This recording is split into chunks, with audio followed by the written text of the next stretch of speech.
Game Awards nominees. But it's November. Yeah, I hope you're excited for these because it's gonna be pretty great. We can also vote with the channel's account. We can vote tonight Yeah. on the categories, and I think we probably should. Okay. I'll log into the channel's account here. Let me get this out of here. Haha.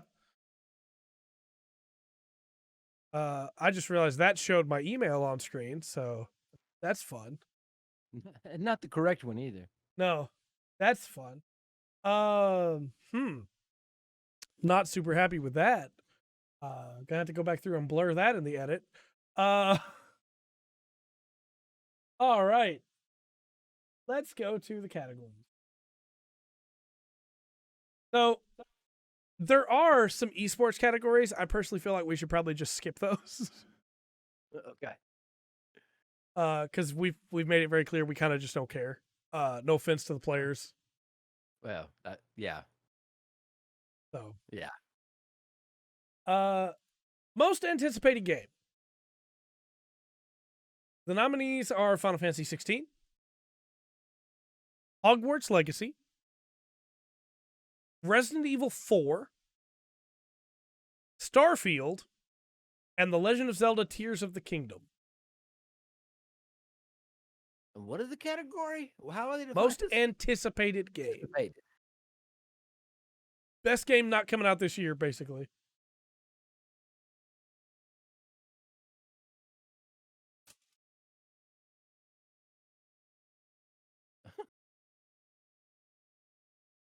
I don't know, man.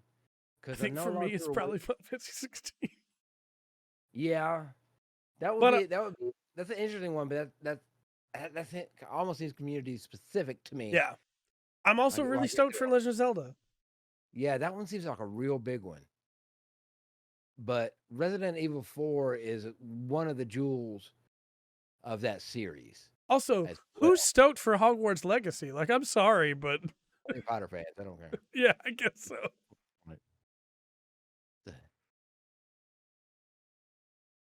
I read the first part of that comment and thought you were making another dig at Donkey.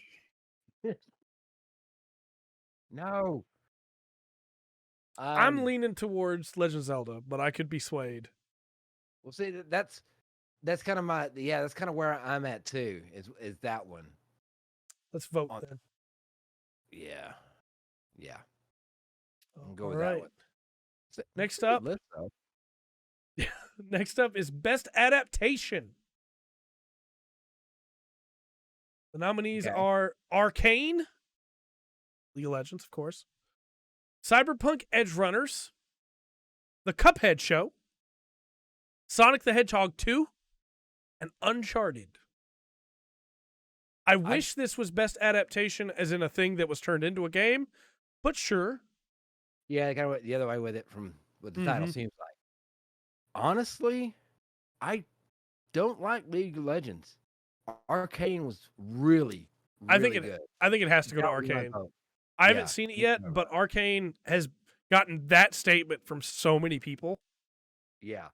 No, the show, the movie was amazing. Really, really good. Arcane Really is. good. Yeah. Next up is Best Debut Indie. This is Best Debut Game created by a new independent studio. Neon White, Norco, Stray, Tunic, and Vampire Survivors. There's some good ones in there, but I think I would probably give it to Stray. She says Tunic. I'm also Maybe. leaning on Tunic. Okay. Well, let's go with Tunic then. I think that much as I love Vampire Survivors, I think that Tunic is like outstanding in that somehow it is just the first Zelda game, but with a new map in a way that nobody's been able to recreate again. Okay. Also with some cool stuff. So, Content Creator of the Year, are you ready for a bunch of people you've probably never heard of? Me. It's me. Put it down, move on. Carl Jacobs. I guess every year we're just going to do a different person of Mr. Beast's team. Who just passed PewDiePie. Yeah. Ludwig, Ludwig, I guess, not Ludwig. Ludwig Ogren. Nebellion, which is a person that did Twitter News. They were a Twitter news aggregator. Gonna be honest, they did great work, and I used them every week. Don't know what makes sense for them to be on here. No Brew, who is a Twitch streamer, and QT Cinderella, who is a Twitch streamer.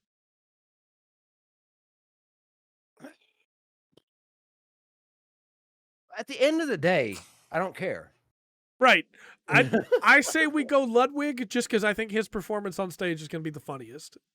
Okay, that's But fine with me. That's at the end of the day, like Ludwig's going to show up on stage and go, boys, because that's what he does, and then we're going to be done. If that's what they'll do, then actually I'm kind of for that. So Yeah. good. All right. Yep. There we go. Ludwig. Best multiplayer. For outstanding online multiplayer gameplay and design, including co-op and massively multiplayer experiences, irrespective of game genre or platform. Outro. Go. Right. Call of Duty Modern Warfare 2, Multiverses, Overwatch 2, Splatoon 3, and Teenage Mutant Ninja Turtles Shredder's Revenge. How is Overwatch 2 on this list when it's had as many problems as it's had? Oh, I don't know. With the servers and everything? Money. Yeah, that's exactly why it's on this list. You're right. I'm almost at flip the coin on the last two. Yeah, I think it either needs to go to Splatoon or TMNT. I'm personally leaning more to Splatoon as much as I love TMNT because TMNT didn't launch with co-op. It was added in. Yeah. I'm good with Splatoon. Splatoon 3. Realistically, there's not going to be a lot of Nintendo games on this list, so why not? I haven't seen the whole list.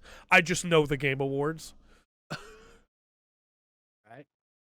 Yeah, Splatoon was made for multiplayer, for sure. Yeah. Best... Oh, go ahead, sorry. Game.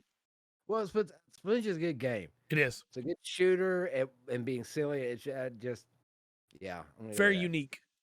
Yeah. Best sport/racing, because remember, they combined these as of last year. F1 22, Fair enough. FIFA 23, NBA 2K23, Gran Turismo 7, and Ollie Ollie World.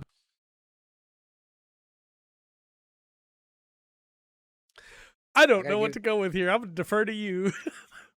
Let's give it to the skateboarders. Ollie Ollie World. Okay, let's go Ollie Ollie World. Yeah. You think it might be Gran Turismo 7? Dave? I've already hit the vote. Okay. But I think there is something to be said for Gran Turismo 7. Yeah. And that was definitely the only other one that stood out to me, really. Yeah. So they've also combined these categories: best sim/strategy, best game focused on real-time or turn-based simulation or strategy gameplay, irrespective of platform. And this is the first time I'm actually going to get upset. Dune Spice Wars. No. Mario and Rabbids Sparks of Hope. Total War Warhammer 3. 2 Point Campus. And Victoria 3. Where is Triangle Strategy? Where is Tactics Ogre Reborn?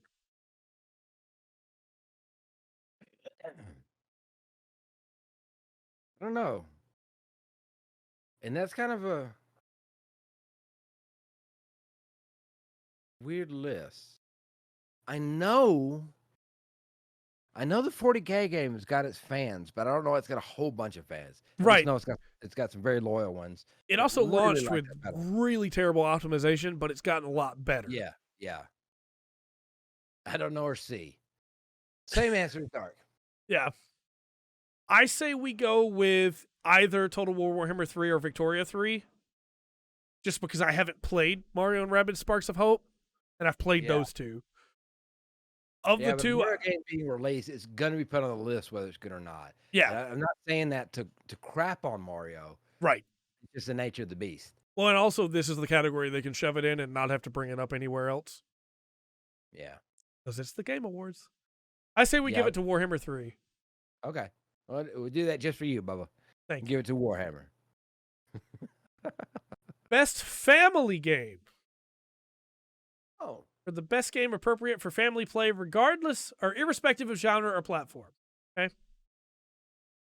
This is where all your Nintendo games are. Kirby and the Forgotten Land, which is like not sure it could be a family game, but also like it's just a good game on its own. Yeah, but there's some things that Kirby does in that bother me. Right. That I don't think make it a family game at all. Lego Star Wars: The Skywalker Saga, Mario and Rabbids Sparks of Hope, which again, that's a single player game. Why is it in the family game section? I guess you're gonna play it in front of your kids. Nintendo Switch Sports. That would make sense to me being there. Yeah. And Splatoon 3, which again, you're not playing that with the family. They're just got to watch you play it. The Wii Sports one actually was probably a good choice. Yeah, I think Nintendo Switch Sports has to take it because that one you can actually play with each other, and it's not a game that's just a collection of all the games that have already come out before. Now it's got. I will say this about the Wii, Switch Sports. Keep saying Wii. I understand. Wii Sports was like that was the lingo for a long time. There's a couple of the games that don't work really well. Yeah, but on the whole, it's fun to mess around, and play with the family. So I'd give it to that one. I agree. Best fighting game for the best game designed primarily around head-to-head combat. Okay. DNF Duel, pretty good fighter. JoJo's Bizarre Adventure All-Star Battle R, very good fighter. King of Fighters 15, very good fighter. Multiverses, more of a party game, but sure, you know. Okay. And Sifu, a single-player game. Really? I expected to hear the next, Tekken. Yeah. Of that. King of Fighters been around forever. Sifu does not deserve to win this category because it doesn't fit in the category. It's not about head-to-head combat. It's a single-player game. It's a great game, and it should be in Best Action, which we're going to get to in a little bit, but it's not a fighting game. Somebody who put it in here didn't even know what kind of game it was. No, it's about hand-to-hand combat, not head-to-head combat. That's different. Right? It should be in Best Action. It should not be in this category. Oh, man. I kind of want to say King of Fighters. But I think it's got a little bit of, But I don't know that it would win this, honestly. I would personally give it to DNF Duel. But I think I'm probably the only person that's even here, or even that will watch this later, that knows what DNF Duel is. Okay. So I'm also willing to give it to King of Fighters. Well, we go DNF. I'm good. Okay. Not giving it to Sifu, even though I like Sifu. Right. This next one's fun. Best role-playing game. For the best game design with rich player character customization and progression, including massively multiplayer experiences. Right? Okay. Lotro. Next. The nominees are Elden Ring. Best RPG. That's an interesting choice. I don't even think of those games as RPGs personally. They are, I guess. RPG, well, I think RPG just means now a game with a leveling system. Leveling system that has a storyline. Yeah. Live a Life. Pokemon Legends Arceus, which is the least RPG of any Pokemon game. Triangle Strategy, which should have been in Best Sim Strategy. Strategy's literally in the name. And Xenoblade Chronicles 3, which is the only actual RPG along with Live A Live in this list. All right, well, Xenoblade Chronicles 3 is my vote. And when people go, Trey, why do you dunk on the Game Awards so bad? Look at this list. Yeah. All right, well, Xenoblade I already gave the vote to. So, Best Action Adventure. For the Best Action Adventure game combining combat with traversal and puzzle solving. A Plague Tale Requiem. Okay. God of War Ragnarok. Horizon Forbidden West. Stray. And Tunic. Only one of these that I've played is Tunic. It's quite a list, actually. This is a hard decision for me. Mm. I mean, so many people have been just jumping up and down about God of War, Yeah. but Tunic has got so much Later, Will. noise as well. Be careful, Will. Have a good night. And Stray seems really interesting too. I would maybe not have nominated Horizon Forbidden West here, and I would maybe have put Pokemon Legends Arceus here instead. Okay. Because that's what it is. It's action adventure, combat, traversal, puzzle solving. But I haven't played Forbidden West, so I don't know. I just don't hear anybody talk about it ever. Yeah. Kind of want to give it just. I kind of want to just give it to God of War Ragnarok. Yeah. Yeah. Realistically, it's what's going to win this anyway, whether we vote or not. Yeah. Does chat have any strong feelings about it? Because again, the only one of these I've played is Tunic. I've not played God of War yet. I actually had to choose between God of War or Sonic, and I chose Sonic because I saw a short video of God of War gameplay where they had an NPC saying, I understand, have a good one, saying, See you later, dog. like, the person walked up to a puzzle, and the NPC immediately gave them the answer on how to solve the puzzle. And I was like, okay, I'm going to wait till they patch that out before I pick this game up. Fix it. But, then I'll play it. No, it's tough for me to say. Again, Tunic's the only one I've played, so. Well, let's give it to Tunic then. Okay. Next up is Best Action Game. The best game in the action genre, focused primarily on combat. Bayonetta 3. Call of Duty Modern Warfare 2. I guess it's shooters and action, I guess. Neon White. Sifu. And Teenage Mutant Ninja Turtles Shredder's Revenge. Where is Strangers of Paradise Final Fantasy Origin? I don't know. It wasn't an RPG. It wasn't an action adventure. And now it's not in action. It's not going to get nominated for anything, is it? Even though it is just an action RPG. That's all it is. It is great. It is perfect in that genre. A seminal standout until you get to the DLC of like what those games should be. Not here at all. So we give it to Sifu, right? I agree. Best VR/AR. After the Fall, Among Us VR, Bone Lab, Moss Book 2, and Red Matter 2. And I mean, there's a lot of cool VR and AR games here. I think it's probably going to go to Among Us VR. Yeah? Okay. It's pretty crazy how they were able to translate that game into VR. Okay. We'll go with that. Innovation in accessibility. Recognizing software and our hardware that is pushing the medium forward by adding features, technology, and content to help games be played and enjoyed by an even wider audience. We have... This is really hard for me to have any opinion on, personally, because I haven't played any of these games. As Dusk Falls, God of War Ragnarok, Return to Monkey Island, The Last of Us Part 1, and The Quarry. And I kind of wish they would give us a little bit that each game did. Yeah, to be accessible. That's what I was just thinking, like, what'd they do? So I don't You could know. that could almost be random. Yeah, I think we skip this vote. Okay. Next up is Best Community Support. Recognizing a game for outstanding community support, transparency, and responsiveness, inclusive of social media activity and game update patches. Waverly said God of War should have won that. Maybe it should have. Maybe it should have. Okay. We'll wait and see what does win. Your nominees are Apex Legends, Destiny 2, which I don't think should be on this list, Final Fantasy 14, Fortnite, and No Man's Sky. What a grouping. Yep. There was some money.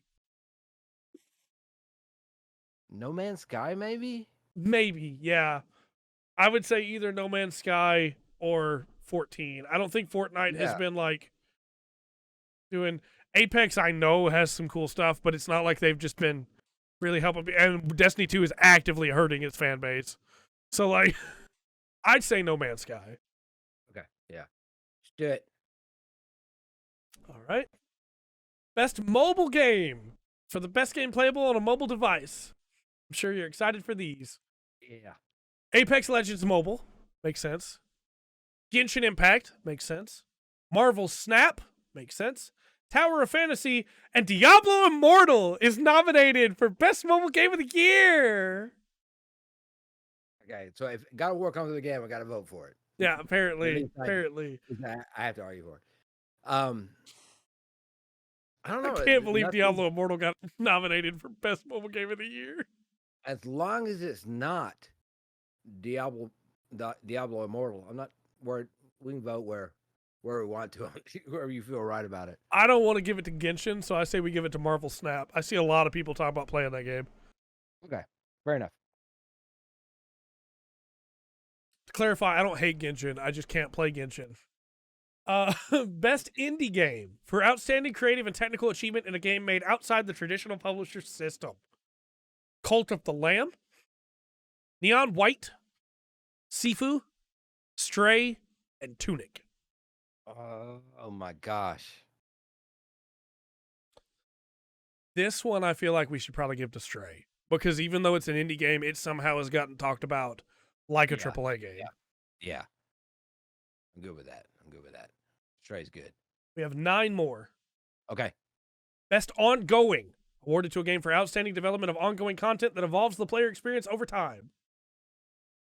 Nominees are, you're going to recognize this list, Apex Legends, Destiny 2, Final Fantasy 14, Fortnite, and Genshin Impact. Final Fantasy. Yeah, I agree. I don't want to give it to any of the others. Anything else? Yeah. Games for Impact. For a thought-provoking game with a pro-social meaning or message. This is historically the worst explained category every year. Yeah. The nominees, though, are A Memoir Blue, As Dusk Falls, Citizen Sleeper, I Was a Teenage Exocolonist, Hindsight, and Endling Extension is Forever. I'm leaning on Endling because I think it actually does something with that story by making you feel for creatures that are going through a extinction event, you know? Mock the vote. Best performance, Ashley Birch in Horizon Forbidden West, Charlotte McBurney in A Plague Tale Requiem, Christopher Judge as Kratos in God of War Ragnarok, which I believe that's what we're going to have to choose because of... That's the vote. Just quick shout out to Man Engage in Immortality and Sonny Suljic in God of War Ragnarok as well. Good job, Kratos. Yeah, okay, give it to Kratos. Fair enough. Yeah, there we go. Best audio design, recognizing the best in-game audio and sound design. And this time, I think the nominees are pretty good. Call of Duty Modern Warfare 2. Okay. That game, I may not enjoy Call of Duty anymore. That game sounds good. Yeah. Elden Ring. That game sounds good. God of War Ragnarok, I have no doubt that game sounds good. Gran Turismo 7, which I personally think should win this category, and Horizon Forbidden West, which I'm sure sounds good. Yeah, I kind of want to go with the Gran Turismo on this one. Yeah. They put work in to make it sound like the cars. Yeah. Next up is Best Score and Music. And there's not super happy with these nominees. Not because the games that are nominated are bad, just because there are games that I think should have been on this list. A Plague Tale Requiem, Elden Ring, which has great music, but I don't think is it like the best thing about that game. God of War Ragnarok, haven't listened to the music of it, but the soundtrack from the first one was great. Okay. Metal Hellsinger, which does have a great soundtrack, and Xenoblade Chronicles 3. Look, all I'm saying is when you hit the menu button in Xenoblade Chronicles 3, the music goes... Here's my answer to this. And I'm not going to ask you what you voted for. I have to vote for God of War. Right. But you're the one get to click the button. Yeah. No. So, of course I voted for God of War 3. Best art direction. Now, this one's going to be fun. Elden Ring, which I think has incredible art direction, right? Yeah. God of War Ragnarok. I played the first game. I know how good the art direction is there, right? Horizon Forbidden West. I haven't played Forbidden West, but I've played Zero Dawn. The art direction in Zero Dawn is incredible. Yeah. Scorn. That's what that game is, right? Yeah. and then Stray, which also has incredible art direction. Ooh. Yeah, they do. When you put them up, out of all of those, Scorn would have the most unique. It's almost Yeah. dagger edge. I think we Uh, pull for Scorn, even though personally I'm Elden Ring on this. all right, and Because I then think Scorn deserves it. okay, give it to them. Stray? Ooh. Stray's Stray's Stray's pretty very impressive. nice. Yeah. Best narrative. A Plague Tale Requiem. Possibly. Elden Ring. Maybe. Which there's a whole discussion to be had there. God of War Yeah. Ragnarok. Dang it. Horizon Okay. Forbidden West. And Immortality. Now, the only one of these I've played is Elden Ring. And I should mention, I think Elden Ring has an incredible narrative. However, a lot of people have said it doesn't have a narrative at all because you have to hunt for it and it's not told to you. That's a whole different conversation. You cannot like the narrative because you have to hunt for it, but that doesn't make it a bad narrative. You can think it's badly told, but that doesn't make it bad. Out of all the games that you just listed, the one that elicits the most emotional reaction is the God of War. So yeah, for me, from here, hearing from players, yeah, I think I got to go with that one. Okay. I think it's probably what's going to win anyway when we get to the Game Awards itself. Best game direction. This is where the last two. Okay. Elden Ring. God of War Ragnarok. Horizon Forbidden West. Immortality. And the second verse the same as the first because we're back to Stray. These 5-6 games got nominated for basically everything. Yeah, they did. And they, honestly, it's like Elden Ring has that gothic medieval feel to it, and they hold it. Every scene I've seen from that holds it. Let me make a case for Elden Ring that it should win this. There's a thing they do in Elden Ring when we're talking about creative vision. There's a thing they do in Elden Ring where you're exploring in the opening zone and you can find a tower and the tower's destroyed, but there's a basement to the tower and you can go down to the basement. You go down to the basement, there's a treasure chest down there. If you open that treasure chest, it's actually a mimic, and instead of killing you, it transports you halfway across the world, and you find yourself in a cave. And the cave is filled of alien-looking mantises and miners that you can't really do damage to with your weapons at the time. And you run past them all to go outside, and you're met by a lake of rot and poison and a red sky as it just says Caelid on the screen. And you can't teleport home. Oh, no.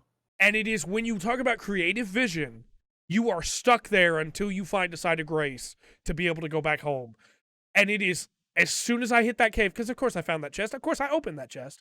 As soon as I walked out of that cave, I was like, this is one of the best games of the year. Like, this moment is so cool. And that's creative vision, right? All right, let's give it to Elden Ring then. We haven't. Okay. I don't think we picked that one yet, actually. So we need to give it one. And finally, Game of the Year. Oh. Nominees are A Plague Tale Requiem, Elden Ring, God of War Ragnarok, Horizon Forbidden West, Stray, and Xenoblade Chronicles 3. Man. Overall, when you say that list for Game of the Year and you give me that run-up, I got to say, sounds like it was a pretty good year. Yeah. Right? Well, games. There's a bunch of games that didn't get brought up or nominated at all. Stuff like Vampire Survivors, stuff like Final Fantasy Origins, Stranger of Paradise, Signalis, stuff like that definitely could have taken a spot somewhere in here. But my current Game of the Year is Elden Ring because I haven't beaten Xenoblade. Yeah. And I haven't played any of the others. Yeah. So it's really hard for me to have a vote here, honestly. Yeah, I don't know. I'm tempted. I think Elden Ring's going to make a good show. I think God of War's going to end up with most of the awards. Yeah, I think God of War's going to wind up sweeping the show, for sure. kind of laying into that. Horizon's not standing out to me. I don't think so. Yeah, flip a coin. Elden Ring or God of War. All right. Flip my Detective Pikachu coin. Elden Ring will be heads. Okay. Heads. Can't tell. Okay. Fair enough. Don't think it's going to matter in the long run because I think we're going to get overwhelmed with God of War Ragnarok votes, but Elden Ring got it. And that's the nominees. I think there is some people a little upset because God of War Ragnarok came out last week and the deadline was moved back this year so that God of War Ragnarok could come out. Well, honestly, it shouldn't be done until January anyway, but I firmly agree with you. And that's why I'm not upset about the deadline being moved around because there shouldn't be a deadline until the end of the year. But Sonic Frontiers didn't get nominated for anything, and that has some other people a little upset. So I don't know. We'll see how I feel after I beat it. Maybe I'll be upset too. But